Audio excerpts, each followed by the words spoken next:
అందరికీ నమస్కారం. మొదటి నుంచి కూడా గౌరవ ముఖ్యమంత్రి నారా చంద్రబాబు నాయుడు గారికి అనంతపురం జిల్లా అంటే ప్రత్యేకమైన అభిమానము.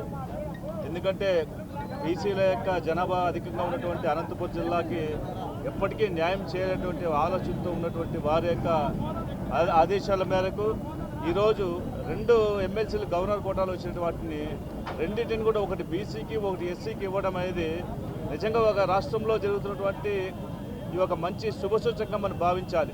ఎందుకంటే ఈరోజు బీసీల పట్ల ఎన్నో సంక్షేమ కార్యక్రమాలు తీసుకురావడమే కాదు, ఈరోజు బీసీలకి ఆదరణ పనిముట్ల ద్వారా గత 2014-19 ఇచ్చినటువంటి నిధుల ద్వారా ఎన్నో అభివృద్ధి సంక్షేమ కార్యక్రమాలు ఇవ్వడమే కాకుండా ఈరోజు మళ్ళీ తిరిగి చట్టసభలలో ఖచ్చితంగా బీసీలకి న్యాయం జరగాలనే ఉద్దేశంతో పట్టణ ఎన్నికల్లో వచ్చేటువంటి మున్సిపల్ స్థానిక ఎన్నికల్లో కావచ్చు, కార్పొరేషన్ ఎన్నికలు కావచ్చు 33.3% రిజర్వేషన్ ఇవ్వటము, అదేవిధంగా గ్రామీణ ప్రాంతాల్లో జరిగేటువంటి పంచాయతీ ఎంపీటీసీ ఎలక్షన్లలో 34% రిజర్వేషన్ ఇవ్వడం అనేది బీసీలకి ఒక మంచి అవకాశంగా నేను భావిస్తున్నాను.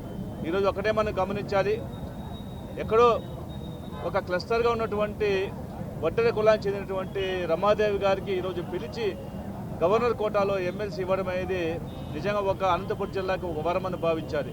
ఎందుకంటే ఈ జిల్లాలో ఉన్నటువంటి వడ్డెర కులస్తులు చాలా కాలంగా ఎదురు చూస్తున్నారు, మనకి ఎమ్మెల్సీ కావాలి, లేదంటే అధికారికమైనటువంటి పదవులు కావాలని చెప్పేసి ఎదురు చూస్తున్నటువంటి వాళ్ళ ఎదురుచూపులకి ఈరోజు మన గౌరవ ముఖ్యమంత్రి గారు, అదేవిధంగా గతంలో నారా లోకేష్ గారు ఎక్కడైతే యువగల పాదయాత్ర చేపట్టారో ఆ పాదయాత్రలో ఒక చోట వడ్డెర సంఘం వారి యొక్క పిలుపు మేరకు ఒక సమావేశంలో వారందరూ కూడా విన్నవించుకున్నారు, మాకు ఎమ్మెల్సీ పదవి అని మా కులానికి ఇంతవరకు అవకాశం రాదని చెప్పి అన్నప్పుడు వారు ఇచ్చిన మాట ప్రకారం ఈరోజు ఎమ్మెల్సీగా వడ్డెర కులస్తులు చెందినటువంటి దాలవాయి రమాదేవి గారికి ఇవ్వడం అనేది ఒక అదృష్టంగా భావిస్తున్నాను.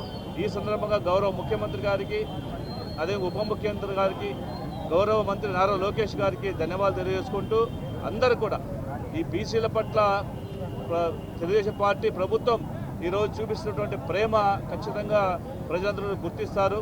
తద్వారా మా యొక్క బీసీల యొక్క సమస్యలు ఏమున్నా సరే చట్టసభల్లో మాట్లాడుకోవడానికి ఒక మంచి అవకాశం లభించింది భావిస్తూ మేమందరూ కూడా ఐక్యమత్యంతో తెలుగుదేశం పార్టీ అండర్లతో అందరూ కూడా కలిసిగా పనిచేస్తూ ఖచ్చితంగా రాబో స్థానిక సంస్థ ఎన్నికల అన్ని చోట్ల కూడా విజయదుందు మోగించి తెలుగుదేశం పార్టీ జెండా రెపరెపలాడి సంబంధించి తెలియజేసుకున్నాను.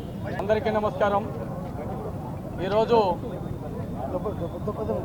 ఒక డివిజన్ అధ్యక్షురాలుగా, ఒక పోటీ చేసిన అభ్యర్థిగా, యూనిట్ ఇన్ఛార్జిగా, ఒక అంగన్వాడీ అధ్యక్షురాలుగా, క్లస్టర్ ఇన్ఛార్జిగా ఈరోజు పనిచేసిన రమాదేవికి ఎమ్మెల్సీ పదవి రావడం వడ్డర్లంతా కూడా ఏకీభవించి ధన్యవాదాలు తెలియజేస్తున్నాం కూటమి ప్రభుత్వం నారా చంద్రబాబు నాయుడికి.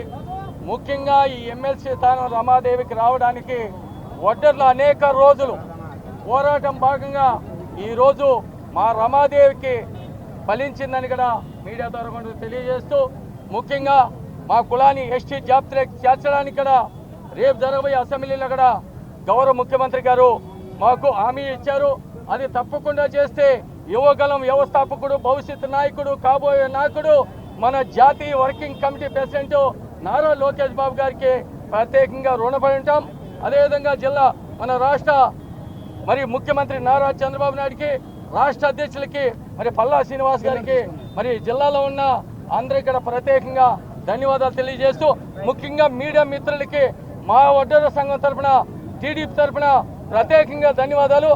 ఒక్కసారి మా రమాదేవికి ఎమ్మెల్సీ గవర్నర్ కోటాలో కేటాయించడం మేమందరూ కూడా సంతోషంగా ఆమెకు మేము సన్మానాలు చేసి సత్కరించి ఈరోజు శంకులమ్మ గుడి నుంచి కూడా భారీ ఎత్తున ర్యాలీతో కూడా వచ్చి ఈరోజు కూటమి ప్రభుత్వానికి ఒక్కసారి నారా చంద్రబాబు నాయుడికి ధన్యవాదాలు తెలియజేస్తున్నాం మీడియా ద్వారా.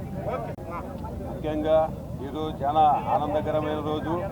గత 40 సంవత్సరాల నుంచి అనేక వడ్డెర క్యాస్ట్ అనేక పోరాటాలు చేస్తూ రాజకీయ ప్రాణత లేదని, విద్య అందుట్లో మాకు ప్రాణత లేదని అనేక పోరాటాలు చేస్తూ మా పెద్దలు ఎన్నో పోరాటాలు చేశారు. వాళ్ళందరినీ ఈరోజు తగిన ఫలితం దక్కింది.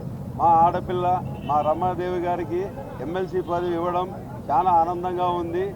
మా కూటమి ప్రభుత్వం ఏర్పడిన తర్వాత మా వడ్డర్లకి అన్ని విధాల సహాయ సహకారాలు అందిస్తున్న మన చంద్రబాబు నాయుడు గారికి, మా యువ నాయకుడు నారా లోకేష్ బాబు గారికి, డిప్యూటీ సీఎం పవన్ కళ్యాణ్ గారికి, అనంతపురం శాసనసభ్యులు దగ్గుబాటి ప్రసాద్ గారికి, అనంతపురం ఎంపీ అంబికా లక్ష్మణ గారికి కృతజ్ఞతలు తెలియజేస్తూ, అదేవిధంగా మాట ఇస్తే తప్పనే వ్యక్తి మన యువ నాయకుడు ఐటీ శాఖ మంత్రివర్యులు గారు యువకాలంలో పుట్టపర్తిలో ఒక మాట చెప్పారు, ఒడ్డర్లకి చిత్తసభల్లో అడుగు పెట్టిస్తానని.